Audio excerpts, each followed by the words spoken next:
scene. Clovis, we're looking at these images from a neighboring street from where Friday morning's shooting happened, and you can see the anger is boiling over in the Kurdish community.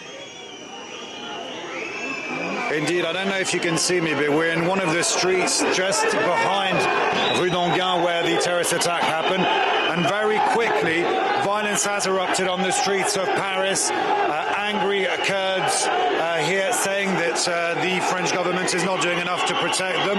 The Interior Minister is very nearby. He's in one of the streets just behind and presumably leaving the scene of the attack. And police forces are now being targeted by demonstrators from the Kurdish community who turned up after the attack and who've been throwing bottles and various objects at police forces. Real emotions running high and now turned into anger. Angry demonstrators.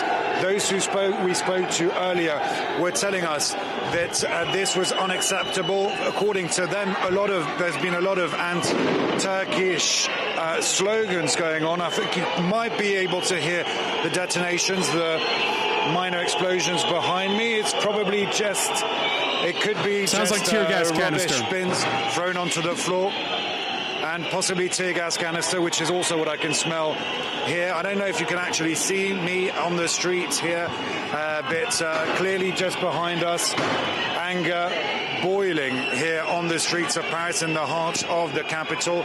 And I think we might have to change location because people here are getting very angry indeed. Yeah, you heard the Interior Minister, Clovis, promising stepped up protection for the Kurdish community, and also alluding to the fact that in early January, it's going to be the 10th anniversary of that attack targeting the Kurdish community in the same 10th arrondissement where you are, and that 10th anniversary could be a flashpoint moment.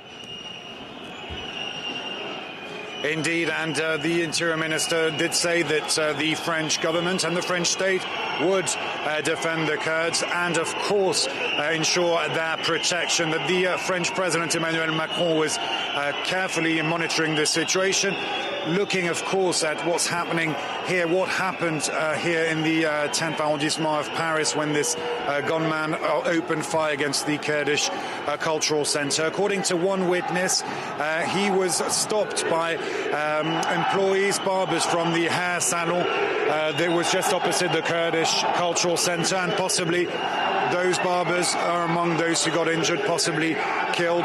Also, people in the restaurant were targeted by this gunman. What the Interior Minister, Gérald Darmanin, did confirm is the identity of the gunman, 69-year-old, a former train driver who was unknown to the intelligence services, but he did have a criminal record. But according to Gérald Darmanin, the investigation will have to look into the motives. This man did act alone, but he wasn't flagged as a far-right extremist or belonged to a far-right group, according to police forces for the time being. But the investigation has actually just been launched, so there will be some work on that front to understand more about the motives of this gunman, how he could come here in the heart of the French capital, open fire on the Kurdish cultural center. And if you can see behind me, anger boiling. Dozens of people. It's difficult to say. There might be about 200 people. Hard to assess, really.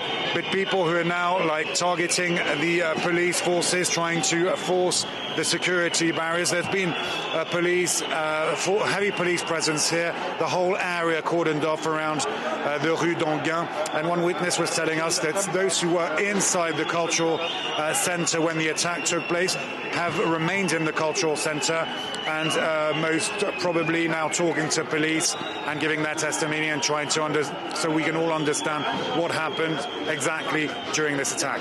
And there also been chanting slogans, Clovis.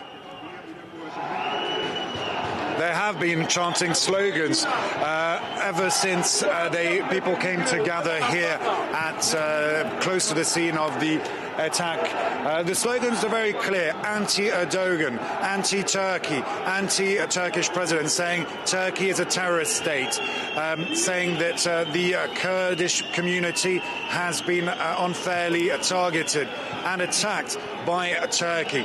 People here we speak to tell us that they think Turkey might be behind this attack. Of course, the investigation will have to show exactly the real reasons behind this attack, because for the time being, as the Interior Minister Gérald Darmanin said, the gunman is a 69-year-old French national, former train driver, and the possible racist motive is being examined, considered, and for all of that, to understand exactly the reasons behind this attack, we'll have to wait for the investigation to continue. But behind me, you have an angry crowd moving towards police forces, dozens of people, arms up in the air, chanting anti-Turkey slogans and urging, demanding, calling for justice to be served.